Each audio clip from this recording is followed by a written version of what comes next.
तो सब लोग सबसे पहले जो है कांगड़ा माता के चरणों में अपनी हाज़िरी लगाकर जो वो माता का आशीर्वाद ले लीजिए। तो चलिए ब्लॉग की शुरुआत करते हैं माता के चरणों में अपनी हाज़िरी के साथ। तो ये है कांगड़ा माता बरजेश्वरी माता। जैसे कि आपको पता है कि मैं हिमाचली हूँ, पहाड़ी हूँ, कांगड़ी हूँ। तो कांगड़ा माता बरजेश्वरी माता जो यहाँ पर हिमाचल प्रदेश के कांगड़ा डिस्ट्रिक्ट में स्थित है। तो हमारे घर से 1-1.5 किलोमीटर की दूरी पर है। तो जी ये ब्लॉग शुरू हो रहा है शाम के 6:30 बजे हैं लगभग। इस टाइम 6 साढ़े 6 के बीच का टाइम है। तो हम लोग जो वो अभी निकल रहे हैं कांगड़ा माता मंदिर के लिए। तो ये ब्लॉग जो पिछले ब्लॉग के आगे से ही शुरू रहने वाला है। तो पिछला ब्लॉग अगर आपने मेरा नहीं देखा है तो मेरे चैनल पर जाकर देख सकते हैं। तो इससे पहले मैंने क्या क्या दिन में रूटीन की अपनी, और उसके बाद हम लोग रेडी होकर जो निकल आए हैं अभी माता के मंदिर के लिए। तो हम लोग पहुंच गए हैं अभी कांगड़ा मार्केट में। ये कांगड़ा का बाज़ार है। तो यहाँ पर हमें गाड़ी जो नीचे ही पार्क करनी पड़ती है। हम सिविल हॉस्पिटल के सामने, जो हमारा यहाँ कांगड़ा का सरकारी हॉस्पिटल है ना, उसके सामने ही हम जो वो गाड़ी अपनी पार्क कर देंगे। तो हमने गाड़ी को यहाँ पर पार्क कर दिया है और ये सामने हॉस्पिटल दिख रहा है आपको, कांगड़ा का ये हॉस्पिटल है। तो यहाँ पर गाड़ी पार्क करने के बाद हम निकल चुके हैं पैदल। तो हम जाएंगे अभी लांबा मार्केट से होकर। तो हॉस्पिटल के 2-4 कदम आगे जो है वो यहाँ बैक साइड में हमारी लांबा मार्केट पड़ती है। तो वहाँ से होकर ही हम जाएंगे मेन कांगड़ा के बाज़ार से होकर कांगड़ा के मंदिर में। तो बीच में पड़ता है ये हमारा लांबा मार्केट से हम ये व्यू देख रहे हैं इस टाइम। ये कांगड़ा का ग्राउंड है। तो ये कांगड़ा का ग्राउंड जो बहुत बड़ा है। तो यहाँ से गुजरते हुए हम पहुँच चुके हैं अभी कांगड़ा माता मार्केट में। जो कांगड़ा माता की मार्केट है ना, मंदिर जाते हुए रास्ते में जैसे जो भी पूजा की सामग्री रहती है वो सब यहाँ पर मिलती है। तो देखिए यहाँ पर खुले अखरोट भी मिलते हैं और ये 400 रुपये किलो मिलते हैं। और ज़्यादा अच्छे मैंने एक बार ख़रीदे थे पर मेरे को तो ख़ास अच्छे नहीं लगे थे वैसे। पर ये कि खोलने का झंझट, जो वो ऐसे खुले अखरोट ले लें तो ख़त्म हो जाता है। तो फिर चलते चलते ना मेरे को मेरे एक फ्रेंड मिल गए जिन्होंने, हमने ना पार्लर का काम सीखा हुआ साथ में। तो उनके साथ अपना नंबर वगैरह शेयर करने के बाद, बातचीत करने के बाद फिर हम निकल पड़े फिर से आगे मंदिर की ओर। तो देखिए ये ऐसी सजी होती हैं मंदिर के रास्ते में दुकानें। जो भी पूजा की सामग्री, पूजा का सामान जो भी आप लोग लेना चाहें वो आप यहाँ पर ले सकते हैं।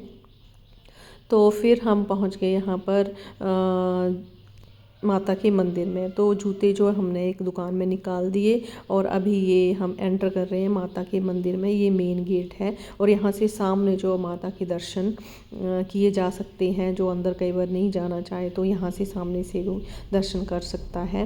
तो ये देखिए सामने जो बहुत ज़्यादा भीड़ लगी हुई माता के मंदिर में। और बिल्कुल ये मेन मतलब माता का जो मंदिर है सामने, यहाँ पर लाइटें जली हुई हैं ना, बहुत सारी दिख रही हैं।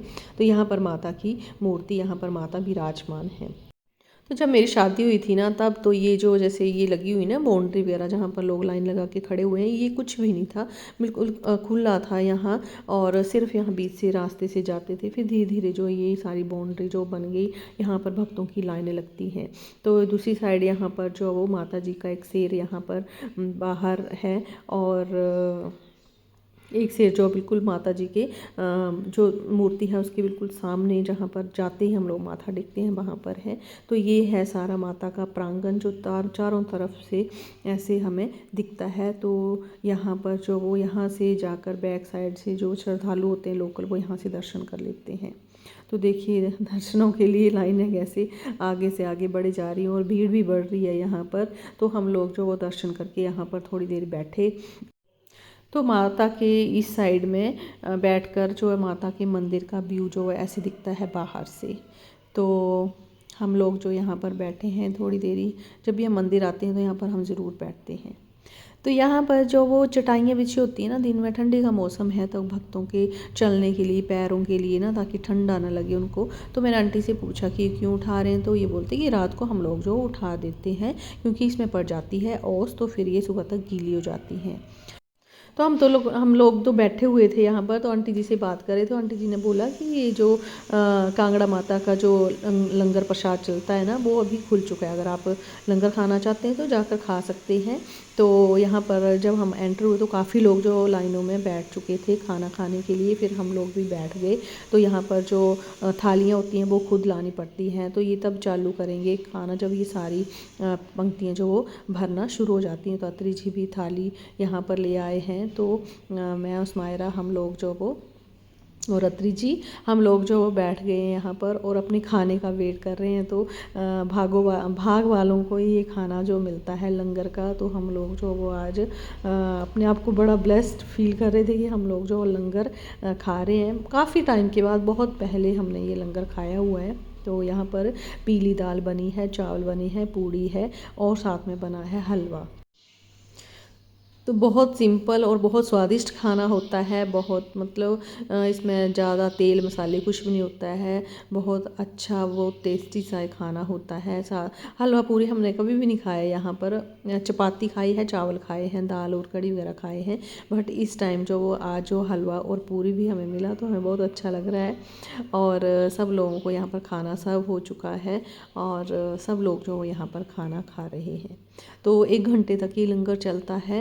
अगर आप भी कभी माता के मंदिर आएँ तो शाम के टाइम 7 से 8, ये सर्दियों वाले दिनों में चलता है। गर्मियों के दिनों का भी शायद 7 से 8 या 8 से 9 हो सकता है। तो इस तरह हम खा पी कर जो यहाँ से उठ गए, फिर हम आ गए अपने घर। और घर में आकर देखिए, अगर आज मैंने खाना बनाना नहीं था तो मेरे को था मलाई छोलने का काम, मलाई मथने का काम। तो मैंने वो मथ ली आकर और यहाँ पर उसका घी भी बना लिया और मैंने इसकी लस्सी भी बना ली। तो ये घी रखा है डब्बे में और साथ में ही लस्सी रखी है। तो ये काम भी मैंने कर लिया, क्योंकि खाने के साथ ये काम करना हो ना तो थोड़ा सा ना उसमें ज़्यादा टाइम लग जाता है। तो ये देखिए जो मैंने सफाइयाँ की हैं, पिछले वीडियो में मैंने शेयर किया कि सारी सफाई जो मैंने की है यहाँ पर, सारी वेजिटेबल जो मैंने अच्छे से बिल्कुल सिस्टमेटिकली रख दी हैं, ताकि जो भी हम लोग जैसे स्मूदी वगैरह बनाते हैं तो वो मतलब ईज़िली हमें अवेलेबल हो जाएँ। तो इस टाइम सारा किचन मेरा बिल्कुल क्लियर है, साफ़ है। तो मंदिर से आने के बाद मैंने ये सारा काम कर लिया। यहाँ पर देखिए इस पतीले में मैंने घी जो वो ताड़ लिया, मतलब बना लिया, देसी घी बना लिया। तो अभी बिल्कुल साफ़ सुथरा है सुबह के काम के लिए मेरा किचन। तो अभी देखिए मैंने ना कुछ खोआ भी बनाया था। ये भी मैंने जो घर के दूध से ही 1.5 किलो दूध से ही मैंने खोया बनाया है। जैसे जो सूंड के लड्डू वगैरह बनते हैं ना सर्दी में, तो वो भी मैं बनाती हूँ जब, तो अपने ही घर के खोए से बना लेती हूँ। तो अभी रात के लगभग 10 बज चुके हैं और मैं बिल्कुल फ्री हो चुकी हूँ यहाँ से। और किचन मेरा साफ़ सुथरा हो गया है। और यहाँ पर 2 बर्तन मैंने रख दिए हैं भरकर पानी से। क्योंकि रात को कई बार ना इन चैम्बरों से होकर ना चूहे एंटर कर जाते हैं।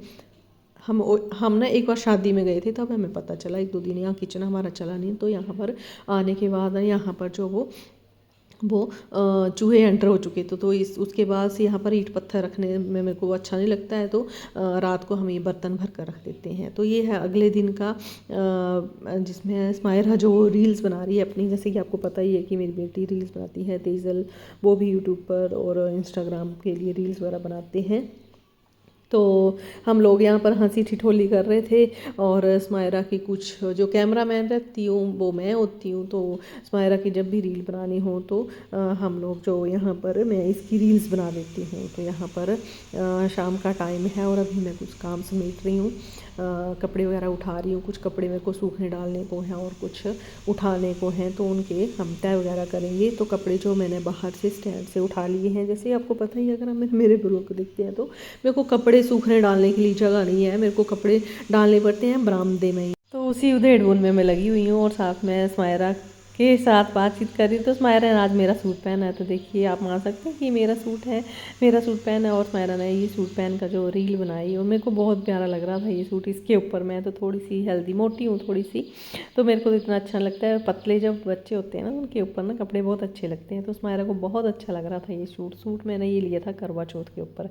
तो इस सूट को लिए हो गए कोई 5-6 साल पहले मैंने ये सूट लिया था। बहुत ही प्यारा है, इसकी बहुत प्यारी सी एम्ब्रॉयडरी है। तो स्मायरा ना इस सूट को पहन कर ना चहक रही थी, यहाँ वहाँ खुश हो रही थी।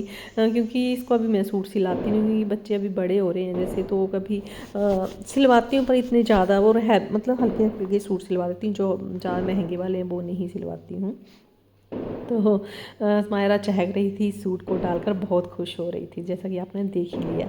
तो यहाँ पर कुछ कपड़े जो मैं पहले उठा के लेके गई और कुछ कपड़े जो उठाकर यहाँ पर मैंने चेयर पर रख दिए और बाकी कपड़े जो भी मैं स्टैंड में रख रही हूँ। स्टैंड में रख नहीं रही हूँ, सूखने डाल रही हूँ यहाँ पर। तो अभी कपड़े सूखने डाल देंगे ना तो थोड़े थोड़े तो अभी भी हवा जैसे लग जाएगी। तो मैं ऐसे ही करती हूँ, जैसे जब स्टैंड से कपड़े जो वो शाम को सूख जाते हैं तो दूसरे कपड़े धो के जो अभी स्टैंड पर लगा देती हूँ, ताकि सुबह जो स्टैंड को खींच कर सीधा बाहर रख दे। नहीं तो अगर ये सुबह डालने हो तो फिर हाथ जो वो काफ़ी टाइम बाद लगता है, यानी कि किचन के सारे काम करने के बाद ही फिर कपड़ों का नंबर आता है, तब तक जो आधी धूप जो हमारी जा चुकी होती है। तो उस वजह से अभी मैंने ये स्टैंड पर लगा दिए पूरे कपड़े, और बस सुबह जो खींच कर जो वो स्टैंड को हम बाहर कर देंगे जब भी धूप आएगी। तो फिर सारा दिन सूखते रहते हैं और यहीं पर मैं कपड़े सुखाने होते हैं। तो मेरे को थोड़ा सा ये मैनेजमेंट जो अब अपना देख कर मतलब करना पड़ता है कि कैसे कैसे इसको मैं हैंडल करूँगी कपड़ों को सुखाने वाला काम।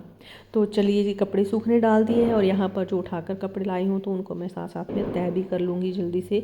अगर कपड़े एक बार ना यहाँ से तय करने से छूट जाए ना तो फिर जो वो मतलब एक बहुत बड़ा जो ढेर लग जाता है। आपको पता है कि सर्दी में एक बार कपड़े जो धुले होते हैं वो कितने ज़्यादा हो जाते हैं। तो जब धोते हैं तो मतलब स्टैंड भर जाता है, कपड़े निकालें तो मशीन भर जाती है, और तय करने को तो वो देखिए पूरा बेड भर गया अभी। तो चलिए, हमारी बातचीत ऐसे ही चालू रहेगी। मिलते हैं अपने नेक्स्ट वीडियो में, तब तक के लिए अपना बहुत ध्यान रखिए, बहुत ख्याल रखिए। अगर आप मेरे चैनल पर नए हैं तो प्लीज़ मेरे चैनल को सब्सक्राइब भी कीजिए, मेरे वीडियो को लाइक और शेयर कीजिए, और अगर वीडियो अच्छा लगे तो प्लीज़ एक प्यारा सा कमेंट दे दीजिए। मिलते हैं नेक्स्ट वीडियो में, बाय।